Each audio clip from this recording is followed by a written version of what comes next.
তৃণমূলের জানোয়ারদের শিক্ষা হয় না? কত তৃণমূলের নেতা মারা গেছে, কর্মী মারা গেছে এই বোমা বাঁধতে গিয়ে আর বোমা স্টকে রাখতে গিয়ে নিজের বাড়িতে। আমরা চাই সব অস্ত্র উদ্ধার হোক, সব অপরাধী ধরা পড়ুক, তাদের উদাহরণস্বরূপ শাস্তি হোক, এবং এই গোটা এলাকাটাকে স্যানিটাইজ করা হোক, যাতে অবৈধ অস্ত্র এবং অবৈধ বোমা কেউ যাতে রাখার সাহস না। পঞ্চায়েত নির্বাচনের সময় এরা হুমকি দিয়েছিল, বোমাবাজি করেছিল, পুলিশ কোনো ব্যবস্থা নেয়নি। ভোট চলাকালীন যেমনটা বললেন, নির্দিষ্ট অভিযোগ করা হয়েছিল, ইলেকশন কমিশনও দায়ী, রিটার্নিং অফিসারও দায়ী, পুলিশ প্রশাসনও দায়ী, সাধারণ প্রশাসনও দায়ী। তারা ইচ্ছে করে কোনো ব্যবস্থা নেয়নি। এবং নির্বাচনের যখন গণনা চলছে তার মধ্যে বিষয় মিছিলে কি আছে? একটা মিছিল ছিল না, কাগজে যেরকম খবরে বলছে মিছিল থেকে বোমা ছোড়া হয়েছে, তা তো নয়। বোমা ছোড়ার জন্যই মিছিলটা করেছে। এখানে যা দেখলাম আমরা এই গ্রামে এসে, পাড়ায় এসে, এখানে তো মিছিল আসার কথা নয়। এটাকে মিছিলের কোনো রুট হতে পারে? অপদার্থ পুলিশ, এখন এত এত পুলিশ আছে, আমরা সভা করবো, কত পুলিশ আছে, তাহলে ওখানে পুলিশ কি করছিল? জানে এটা আগে থেকে কমপ্লেন আছে, তাহলে ভোটের আগের দিনই তো এদেরকে ধরে নেওয়ার কথা।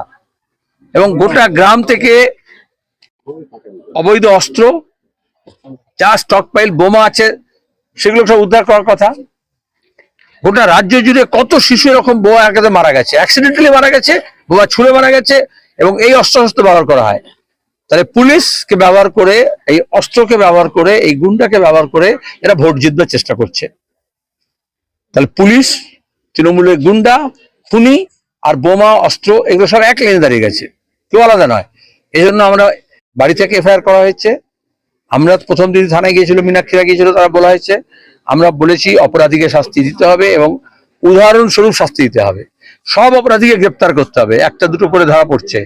তাদেরকে যে যেমনটা পুলিশ করে সেরকম ছানবিন করে, ট্রিটমেন্ট করে সব নাম উদ্ধার করতে হবে। কিন্তু এখনো এই কদিন হয়ে গেল, এখনো স্যানিটাইজ করা হয়নি গোটা গ্রামকে। আপনি এখানে যে আছেন, যে বোমা ফাটবে না তার গ্যারান্টি কি আছে?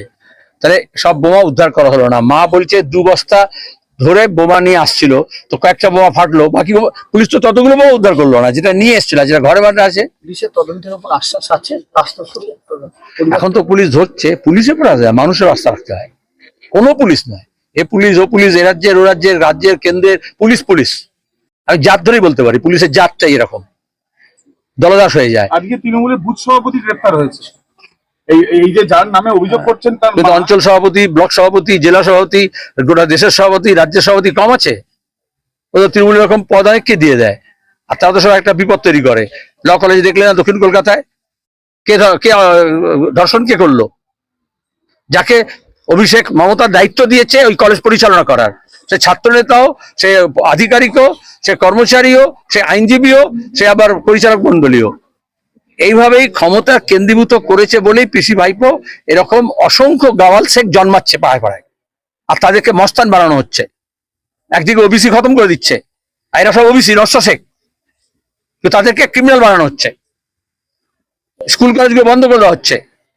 তো পরিকল্পনা, তৃণমূলের মমতা ব্যানার্জির RSS এর পরিকল্পনা যে এই ধরনের লোকজনকে একটা ক্রিমিনাল কমিউনিটি বানানো হোক, আর তাদের টাকা দিয়ে, তাদের অস্ত্র দিয়ে, তাদের গন্ডগোল দিয়ে ওরা সব রাজত্ব করুক, সেখানে দাঁড়িয়ে সোনা পাচার করুক, গরু পাচার করুক, বিস্কুট পাচার করুক, সোনার যা কিছু করতে পারে।